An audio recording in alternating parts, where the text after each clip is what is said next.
सागर जिले में पंचायती चुनाव को लेकर अब प्रचार प्रसार जहां हर जगह माहौल है, जहां हर कहीं प्रत्याशी अपनी जीत के लिए जनता के पास पहुंच रहे हैं और अपना जोर शोर से प्रचार कर रहे हैं।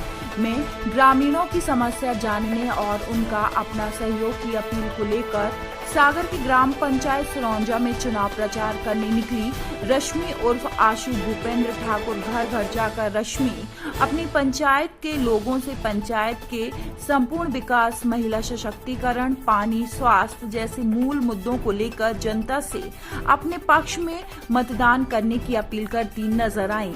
इसी के बीच अनेकों समस्याओं को लेकर जनता से चर्चा की, महिलाओं को शिक्षा सशक्तिकरण को लेकर बातचीत की और वहीं पहुंची मीडिया से रूबरू हो खास बातचीत की। वहीं जब हमने जनता से प्रत्याशी के रूप में जानना चाहा तो उन्होंने कहा कि कैसा प्रत्याशी चाहिए जो बोलने में सक्षम हो, पढ़ी लिखी हो और जनता के विकास में काम करे।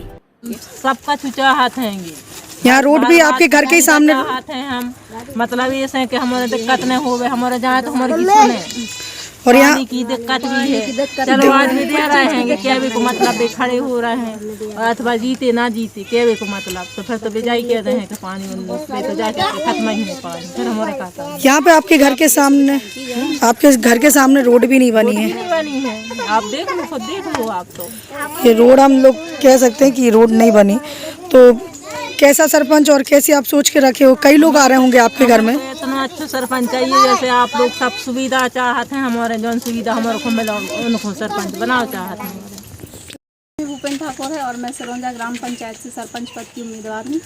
सबसे पहले बताइए किस तरीके की तैयारी चल रही है और यहाँ पर आपको कैसा रुझान मिल रहा है जनता से? मैम तैयारी तो काफ़ी अच्छी चल रही है और लोगों से भी काफ़ी अच्छा सपोर्ट मिल रहा है और यहाँ जैसे कि आपने सब देखा कि जिसके भी घर जाओ तो लोग हमें आशीर्वाद दे रहे हैं। और सबसे पहले आप किस तरीके के मुद्दे लेकर यहाँ पर चुनाव में फिर से उतरी हैं मैदान में? मैम मुद्दे तो आप देख ही रहे हैं कि यहाँ सड़कें नहीं हैं, नालियाँ नहीं हैं, पानी नहीं है, मतलब किसी प्रकार की कोई सुविधा दी नहीं गई है। किसी भी आम आदमी के घर में आप चले जाइए, कोई भी सरकारी सुविधा है ही नहीं किसी के पास भी। तो हमारा यही कहना है और जो है कि मतलब जो सरकारी सुविधाएं ऊपर से होती हैं लेकिन नीचे तक नहीं पहुंच पाती, उन आम आदमी तक नहीं पहुंच पाती जहां उसे पहुंचना चाहिए। तो कोशिश हमारी यही है कि हम उन तक वो सुविधाएं पहुंचा सकें। आप महिलाएं हैं तो महिलाओं के लिए किस तरीके का काम कर रही हैं? महिलाओं के लिए मैम जो महिलाओं से जुड़ी हुई जितनी भी परेशानियां हैं जो मैं दूर कर सकती हूँ उन सभी को मैं दूर करने की पूरी कोशिश करूँगी। जैसे कि उनके बच्चों के लिए शिक्षा और राशन कार्ड वगैरह, जो क्योंकि घर जो है महिलाओं को चलाना होता है तो उनके लिए जितनी भी सरकारी सुविधाएं आती हैं तो वो सब मैं कई बार महिलाओं के लिए घर से निकलना है, कई चीज़ों की परेशानियों का सामना करना पड़ता है, तो आपको क्या लगता है कि महिलाओं को किस तरीके से काम करना चाहिए? और आप भी एक महिला है तो किस तरीके की परेशानी और चुनौती उनके सामने आती है? मैम चुनौतियाँ तो इतनी सारी आती हैं कि घर से बाहर निकलो तो 4 लोग देखने खड़े हो जाते हैं, अरे देखो उसकी बहू जा रही है, उसकी बेटी जा रही है, उसकी माँ जा रही है। तो ये चीज़ बिल्कुल गलत है और नहीं होना चाहिए, किसी भी स्त्री के साथ नहीं होना चाहिए। उसे समान व्यवहार और सम्मान देना चाहिए जो कि लोग नहीं देते हैं। उसे ओछी नज़रों से देखा जाता है कि अरे देखो कैसे घूम रही है, अरे आप भी तो घूम रहे हो, आपका बेटा भी तो घूम रहा है। और जो है देखिए आदमी और औरत दोनों को समान अधिकार मिलना चाहिए जो कि नहीं मिल पाता है।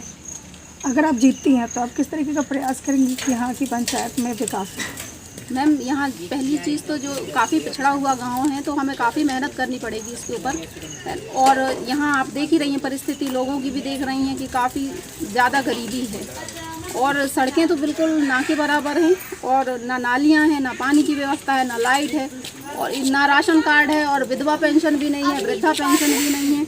लोग इतने परेशान हैं कि यहाँ तक कि बच्चों को शिक्षा के लिए भी कोई सुविधा नहीं दी जा रही है। आप एक सुनने में आया था कि आपने 11 महीने में इस्तीफा काम ना करने पर आती, इस तरह का क्या विचार है और किस तरीके से आपको? मैम हमारी पूरी कोशिश ये है, इस्तीफा की बात है जो हमने लिखित में दिया है कि अगर हमें जो सुविधाएं हमने लिख के दी हैं अपने पम्पलेट में, जैसे कि आप देख सकती हैं ये हमारा पम्पलेट है, उसमें जी हम 11 चीज़ों का हमने वर्णन किया है ना। तो ये सब 18 चीज़ों का वर्णन किया है, तो इसमें जो है ये 18 चीज़ें हम 11 महीने में करने वाले हैं। तो 11 महीने में अगर हम नहीं करेंगे तो सभी लोगों को कहने पर हम इस्तीफा देंगे। चलिए, ये जो आपने बातें लिखी हैं इस पे वो लोगों को कितनी पसंद आ रही हैं? सर सभी चाहते हैं कि बदलाव हो और सभी के घर में ये सब जो ये हर एक आम आदमी की ज़रूरत है आप इसको पढ़ेंगे ना तो ये हर एक घर की ज़रूरत है, हर एक आम आदमी की ज़रूरत है। लेकिन आज तक किसी ने इस बात पे कभी किसी ने बोला ही नहीं, किसी प्रकार का कोई गौर नहीं किया गया, ना तो सरपंच की तरफ से। और आम आदमी चाहता है कि ये हमारे लिए हो, लेकिन वो बेचारा किससे लड़ने जाए जब उनका राजा ही उनकी नहीं सुनता, तो वो किससे लड़ने जाएंगे। तो लोग पसंद कर रहे हैं आपकी घोषणा को? बिल्कुल, लोग आप देख ही आप सकते हैं, जनता के पास जा रही किस तरीके का रुझान है? काफ़ी लोगों को मैं पसंद आई और मेरे विचार पसंद आए। आपने कुछ यात्रा की भी बात कही थी कि बुजुर्गों के लिए कुछ यात्रा। बुजुर्गों के लिए तीर्थ यात्रा, और मैंने इसमें पंपलेट में लिख के दिया है बुजुर्गों के लिए तीर्थ यात्रा। जैसे कि आप देख रही हैं यहाँ लोगों की स्थिति नहीं है कि वो जा सकें, तो मैं अपनी तरफ से पूरी कोशिश करूंगी कि उनको एक बार तीर्थ करवा सकूं, ताकि उनसे जो पुण्य मिलना है वो मुझे मिल जाए। चलिए बहुत बढ़िया। अब यहाँ पर कुछ